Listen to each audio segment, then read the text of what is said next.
Hey, Nicole Huntsman here from moderncosmic.com. We have got our sun sign compatibility here on this video. Cancer Sun. So Cancer, these are our folks born from June 21st through July 22nd. Cancer is traditionally the crab. That's the animal that we've used as the symbol for Cancer. I like to think of a turtle. I think a turtle is a more apt symbol because with the turtle, yes, the Cancer does have a little bit of a crunchy outer shell, right? And they like to pull themselves in when it's time to withdraw if they're in a situation where they feel threatened. But ultimately, it's also because they kind of carry their home around on their back.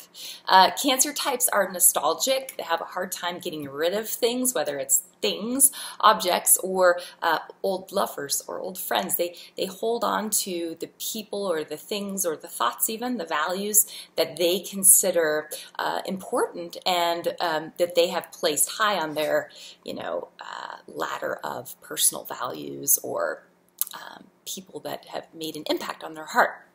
So with Cancer, you've got an individual who's interested in security. That's why they, with objects or money, they're good savers. A lot of times it's because they're trying to create this safe space in their life, all right? It's their womb.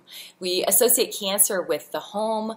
We associate Cancer with, it's more of an introverted expression, okay? So Cancer is a lot of times, if you had a pure Cancer, this is someone very sensitive and they are intuitive about where someone else is at emotionally, and they won't necessarily say anything. A lot of times they'll just see you and they'll notice you, and perhaps they're like sponges. They'll take things in, they'll take information in without you really maybe even knowing that they're taking it in, and then it will come back out later. They'll see you sort of repeat a pattern and they'll see, oh, okay, this person's experiencing this, and they'll come give you a hug, or they will touch you, or they will offer to make you a meal, or, this is a Cancer thing. They're really sensitive to noticing these patterns in other people's emotional behavior. On the high side with Cancer, we've got someone who is sensitive to others. We've got someone who does have a strong ambition. Their desire to create security feeds their drive. It feeds their career ambitions many times. You've got someone warm and affectionate. They have a nostalgic kind of nature to them. They can be sentimental in a way, so it depends on, of course, the entire chart, but a lot of times Cancers, they're pack rats in a way, whether it's that they collect a certain okay, so for example, my mom, she's a gardener, and she plants anywhere she's lived, that she's always had these beautiful flowers and whatnot, and she kind of collects plants. She collects them and puts them around her, and makes this little plant home, and then she of course takes care of them. That's very Cancer, that hobby of hers. And then my boyfriend, for example, when he travels a lot for work. He collects he'll keep his flight. His flight tickets or his receipts, and he'll use them in his books as little bookmarkers, and they're little mementos to remind him of the trip, and they're also something he's keeping physically around him. So that's kind of Cancer, high side, but they're little pack rats in a way. But there's a nostalgic quality or sentimental nature to it.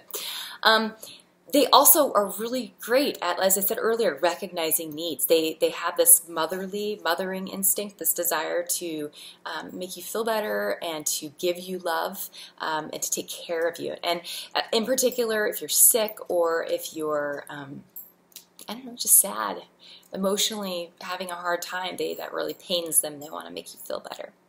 On the low side with the Cancer, they can be, because they're, like I said, there's this introverted expression of their life force. They can sometimes appear to be aloof or cold or standoffish. And they kind of are. Remember, like the crab with his little shell and his pinchers, he's like, ah. But really, a crab on the inside is mush, right? So they're protecting. They sometimes will stand back and sort of hang back, see if they're safe and secure in a situation, and then they'll interject themselves. So they have there's an introversion there of their self-expression. They can sometimes withdraw from conflict. A lot of the water signs, when there is heavy-duty fighting or a conversation that needs to happen that's not a comfortable conversation, water signs can sometimes withdraw. They check out, they back off, and they move away from the fight. Even if you have someone that's quite aggressive in other ways, they can sometimes, when their personal values are crossed, you know, like in work and things like this, they can sometimes pull back and be a little passive aggressive. So that's something that Cancers, you know, are known for. And it's almost because it's like they don't want to be hurt also, of course, but it's also they pull back from the fight a little bit, and then they have to kind of regather themselves, and then many times they'll come back. In a relationship with a Cancer, you just have to, if sometimes they do just need that time too where they're introverted and they're doing their own thing. So just let them do it, and they'll come back out. They'll turtle their heads back out. Also, they can be a little bit slow to open up. It also goes with the need for security. They can be moody, they can be broody like a broodmare, you know, kind of goes along with the motherly aspect. They have times in their life where they need to introvert, pull back, and just, you know, be to themselves so they can process things. And just let them do it, they'll come back out. So, Cancer in love.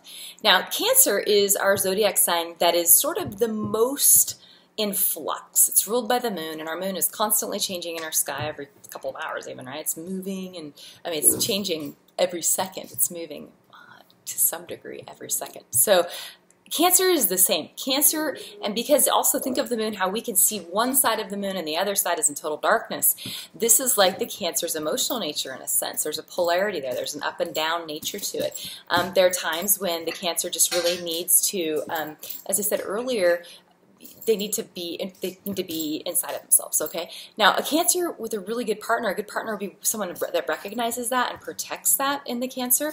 And my boyfriend, who's Cancer, has a quote that I love, and I'm gonna ruin it, but it's something about when you love someone, it's your job, it's your duty to protect the solitude of the partner.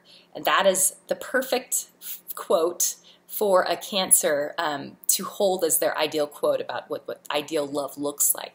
It's your job to protect your partner's space and their feelings, and also it's your job to provide them with a little womb where they can truly open up and emotionally give you what they have to give and receive what you have to give to them.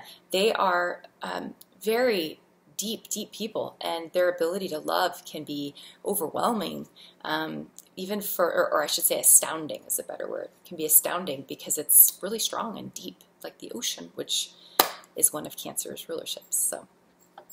So Cancers, their expectations in love. Cancers are interesting. So while they have that introversion need, they also really enjoy having their partner physically around them. Whether they're kind of at home or just like running errands, they like being with their partner. There's a comfort there to having that other person physically close to them. It's a grounding kind of a comfort. And it's home. It's like they're home. So at home, obviously, being with you, but then also just going out and doing things together. That's something they enjoy because it's like taking their little home with them. Remember, they're sentimental. They like to hold on to things. And so if you're their partner that they love, then they'll want to like be with you. They'll want to have you with them. Okay. All right. Edit. So safety and security is also really important to the Cancer. They expect their partner to be loyal and to be devoted to them. And it's interesting, jealousy from a Cancer is different than you'd see from perhaps an Aries or like a fire sign like a Leo. Jealousy in all the signs is different. That would actually be a good video. That'd be an interesting video series. Jealousy in a Cancer, it comes more from hurt feelings. It's more like, I gave you all of this. I gave you all of me, and now I feel like you took advantage of that and have been focusing your directions elsewhere, you know. So they want to feel like it's safe for them to love you, and it's safe for them to accept your love in return, and that you're not going to hurt them once you're inside their little soft, mushy, you know, places. Cancer's biggest fear, you know, Cancer, they're moody, they're emotionally deep, and they sometimes go to dark places. It's really common for Cancer Suns even, you know, Cancer Moon even more so. There's an emotional depth there. This is the part of them that's vulnerable, and it's the part that they may worry may be unlovable, okay? That it's too much for someone else to have to deal with, or that they're not sure they would just even want you to be in there because it just feels vulnerable and scary and like they're exposed. So their fear is that that's ultimately unlovable. Of course, it's completely incorrect. You know, we're all lovable. So with your Cancer, just be tender with them and make sure that they know that you appreciate the things that they do for you, and that you show them in return through your actions that you love them. Okay. Virgo Sun. Virgo are our people born between August 23rd and September 22nd. So this is around the time of the fall equinox. Moving into Libra, you've got right after the fall equinox. Now with Virgo, Virgos are our devoted, earthy sun sign. So Virgo's ruled by Mercury. That's our planet, the little planet Mercury that orbits around the sun in about 88 days to create 1 year for Mercury. This gives our Virgos and our Geminis a quickness of mind or a nervousness. It plays out a little bit differently in Gemini and Virgo. In Virgo, through Earth, through this mutable Earth, you see an individual who is analytical. They appreciate categorizing things. They appreciate doing things a particular way. They like systems, planning, analyzing, etc. That's quite Virgo. Virgo is kind of misunderstood too. The symbol is the Virgin. And to me, I like to think of the Vestal Virgins and this idea of this sacred purity. And you can see that applied metaphorically in the way that they mentally process things. They're seeking for a perfect system, a perfect order and way of doing things. My puppy's crazy, he's playing with the stuff. Oh my gosh, that's funny. So they are seeking this idealistic version of whatever it is they're interested in, whether it's from something as simple as organizing a toolbox to a Virgo who's interested in astrology, for example, who likes to learn about the categorizing, or a lot of Virgo astrologers or astrologers who have a touch of Virgo on perhaps their Mercury. It's that interest in understanding how a system or a language or symbols, how these things all work and how they explain a deeper process or a deeper, more complex system. So a high-functioning Virgo, you've got someone who is helpful, they're dependable. They many times operate in Virgo energy is an introverted expression of energy, okay? So many times they're comfortable in a role where they're serving someone else, whether it's through being an assistant or whether it's through perhaps just being in the background, or in a career where they're in a role where they're observing and analyzing from the sidelines. Now in relationships, this can come out sometimes, we'll talk about this in the low-functioning part, but it can come out as criticism. They can be critical. But on the high side, back to the high side, they're devoted. You've got authentic, genuine people. You've got someone who's got a good eye for detail. They're good at, again, analyzing something, breaking it down, making it kind of make logical sense. They like to be in the world of the here and now. There's a practicality and a sensibility to Virgo where, they appreciate showing up to appointments on time. They appreciate, sort of doing their duty, like doing the things that they say they'll do. There can be kind of a Boy Scoutish vibe to a male Virgo. I know quite a few actually that have kind of that like do-gooder vibe to them. They've got, like I said, this dutifulness, and there's a responsibility there. And they don't have as much of a need for the ego. It's not they're not going to be directly motivated for ego strokes. So much as they're going to do things out of a place of it's just like the right thing to do, and they can't not do it that way. And they will appreciate someone who gives them ego strokes. Look at their moon too. You got anything fiery on the moon or earthy, they're going to be someone who really would like to get some little pats back. Now, and also Virgo's also quite hardworking. Kind of goes to being dutiful and responsible, but the sixth house, which is the Virgo house, has to do with our daily habits and sort of consistent patterns and the in and out of the minutia of life. And so Virgo is comfortable in the role of taking care of business, getting things done that maybe other people don't want to take care of. Okay, on the low side, so low-functioning Virgo, you'll have someone that can be overly critical. I know quite a few Virgo females, and this is not, by the way, these are people that are some of my favorite people in the world, right? But Virgo females in particular can be kind of pessimistic because there's a realism there where they can sort of see it, and they've seen the patterns, they've seen people's behavior, and they've seen what happens when this happens, They kind of get like to this place where they become a little disillusioned because a Virgo, they'll show up. They do the stuff that it is that they said that they're going to do, right? They come on time. They, keep their appointments. They, go run to the grocery store and don't forget to pick up the ice for you, that kind of thing. That's Virgo. So when you don't show up, or when the world in general they get screwed sometimes, like we all do, they become a little disheartened and disillusioned by the whole thing.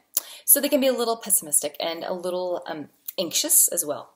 Anxiety is a big thing for anyone who has strong Virgo. I have a Virgo Mercury and Virgo Venus in the first house, and I know anxiety. It's because it's like they run at a higher speed than a lot of other people, even mentally, because this is Mercury, which to me is a mercurial a planet. It has to do with the mind. There is a nervousness. A lot of, like, if I was to think of a stereotypical Virgo, they would be quite thin because they're busy, and there's a nervousness there, and there's a anxiousness that's there. So sometimes can have issues with insomnia, things like that. They have high standards. Now, Virgos are idealistic, just like Pisces. To me, this is like this axis of service, and it's this idealistic, value-driven axis. So they appreciate they have a hierarchy in their mind of how things should sort of operate. And so they'll appreciate when they'll want things to be up here. And they'll also kind of realize that to have things up here is going to be really difficult. Like, they know that they're perfectionists.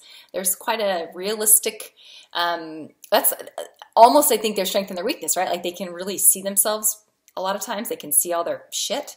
And so they sort of feel bothered by that because they personally aren't able to hit their own, standard of what they think is ideal. And so they can project it onto other people or relationships, or just assume everyone else we're all a bunch of screw-ups as well, kind of a thing. So they also can be martyrs sometimes. You got this with both Pisces and Virgo, this axis. Anyone who has these zodiac signs strongly noted in their chart. Because, again, it's this ability to give and give and give and give, because it's kind of just, they operate better in the place of taking care of something else behind the scenes, taking care of someone else's problem and fixing it, rather than maybe receiving care from someone, like someone taking care of them. That will make them a little uncomfortable, because that means that they're failing at whatever it is that person has to take care of for them. Remember, they're Virgo and they want to do things to this level. It's like an ideal, and that means that they're not. So they're like, oh, I'm a big loser because you're taking care of me. This is really uncomfortable for me. Even like gift giving, a lot of times Virgos are, again, look at their moon, all the other thing, they're Venus, but a lot of times gift giving, receiving gifts can be a little awkward for Virgo, or they can be someone that you're like, I'm not really sure what to get for that person exactly, but ultimately they'll enjoy it. So gifts, but okay. Now, Virgo in love. So because you've got a person who has these, pretty high standards, this applies to their love life as well. And when they fell in love, they have thoroughly sort of analyzed the partner first. Now, I've got a friend who has has an Aries moon, and she's a Virgo. And she's quite spontaneous in love, and she's married now, but when she's dating, she's the kind of person who's very fun and would very much that Aries moon, independent spirit, want to do what she wanted to do.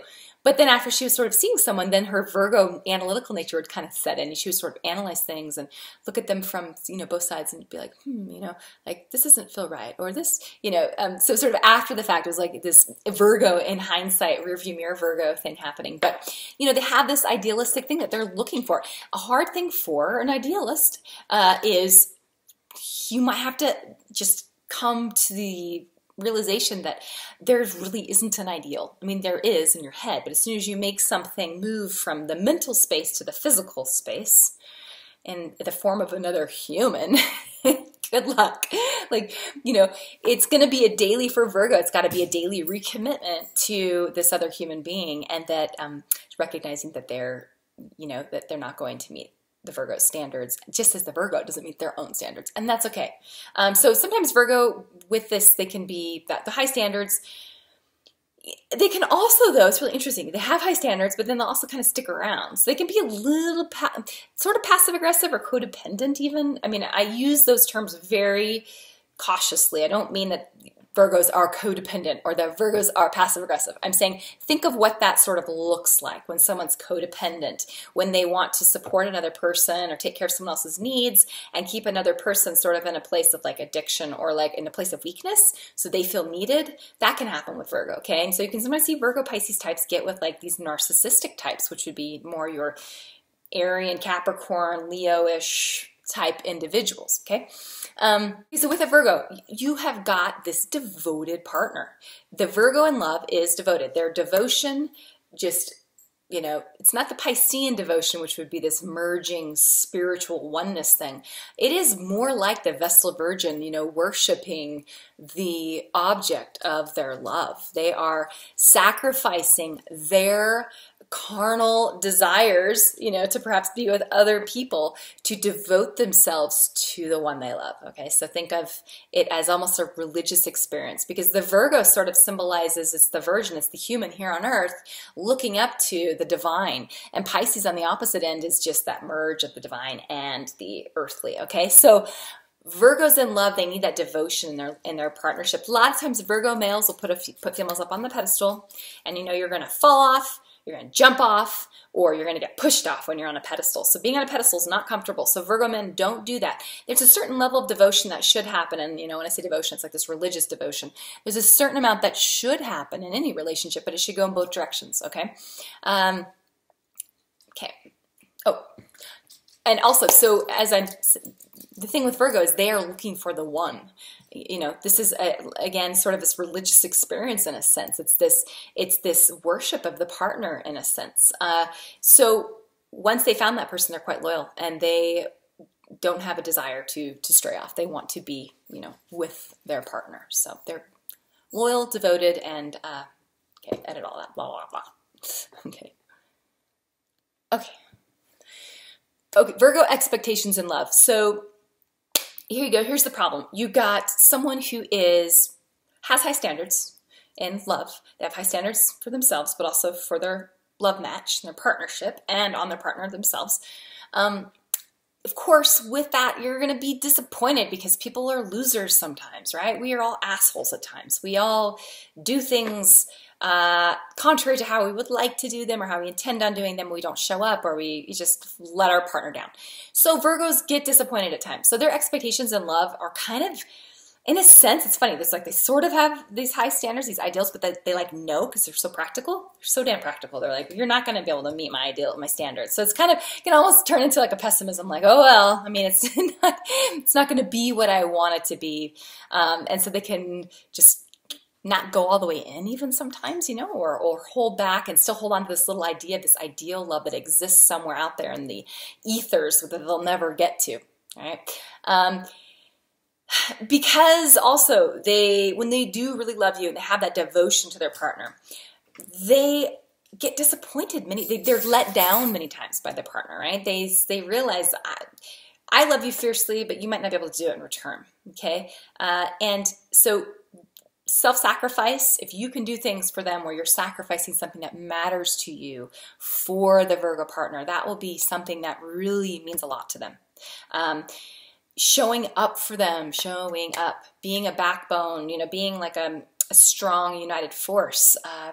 They do want to look up to their partner. And if you let them down, they sort of become disillusioned and they lose a little bit of respect for you. So you have to, you know, show up for them as best you can. And a Virgo will give you this sense that you want to be a better person. You want to be in a better place than you are right now. You want to live up to these standards that are actually really quite beautiful. They're ideals of what true blossoming divine romantic love looks like. Okay. Virgo's biggest fear. So yeah, Virgo, if we're thinking of this archetype of the virgin, I always think of sort of this religious virgin. It makes me think of nuns or the Vestal Virgins, whatever. That means the partner is God. The partner is divinity. It's the divine. Virgo is learning how to access the divine or the oneness, the same oneness that Pisces is all about on the opposite end. But they're learning how to do it from this place of object, subject, or like this place of they are this worshiper and the partner is the divinity. Now, this is very, you need to think about this in kind of a big abstract way, okay? But they'll serve the partner. They'll defer to the partner's needs many times, Virgo, especially Virgo females. But at the same time, their worry, their fear is that their partner won't be able to love them in return in the same way. So, you know, you can have a dark Virgo, someone who is pretending to worship the partner and very charming and saying all the right things, but on the inside is not really going all the way in because they've lost kind of hope that anyone else can match where they're going to go anyway. So what difference does it make? So that can happen. So keep that Virgo feeling like they are your beautiful ideal of what love is, and that their devotion does not go unnoticed, and that you shine your light on them, so to speak. We're going to talk about Cancer and Virgo compatibility. With these two, you've got two people who are there's an introversion to the expression of both Cancer and Virgo. There's sort of an inward, introspective nature to both of these personality types. So, and with that sort of comes a shyness. So you put these two together, and this is water, of course, Cancer, and earth, Virgo, and they go well together.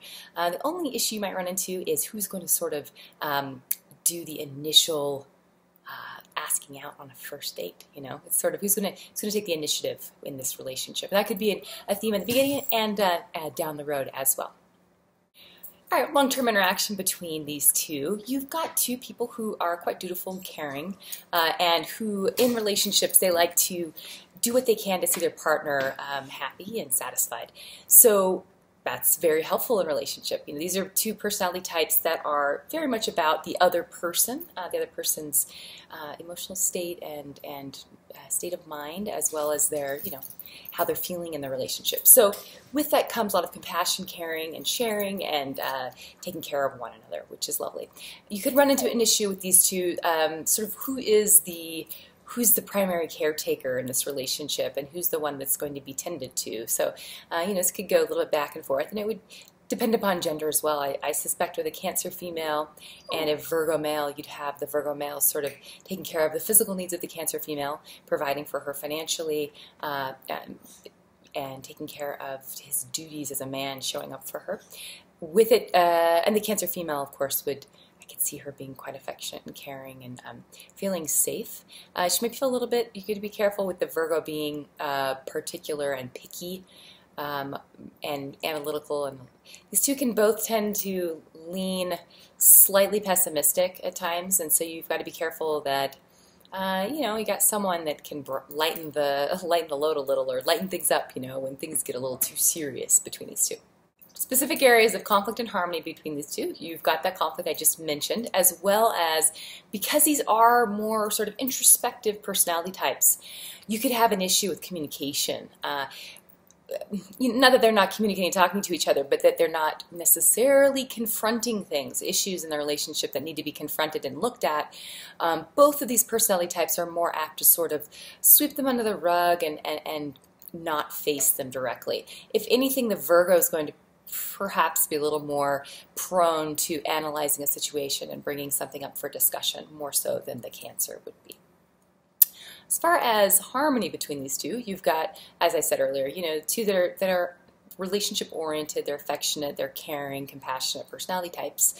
So, this desire for home and security.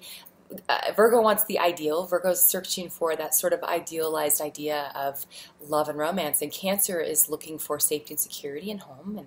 And so they come together very nicely, as long as they're willing to focus on improvement.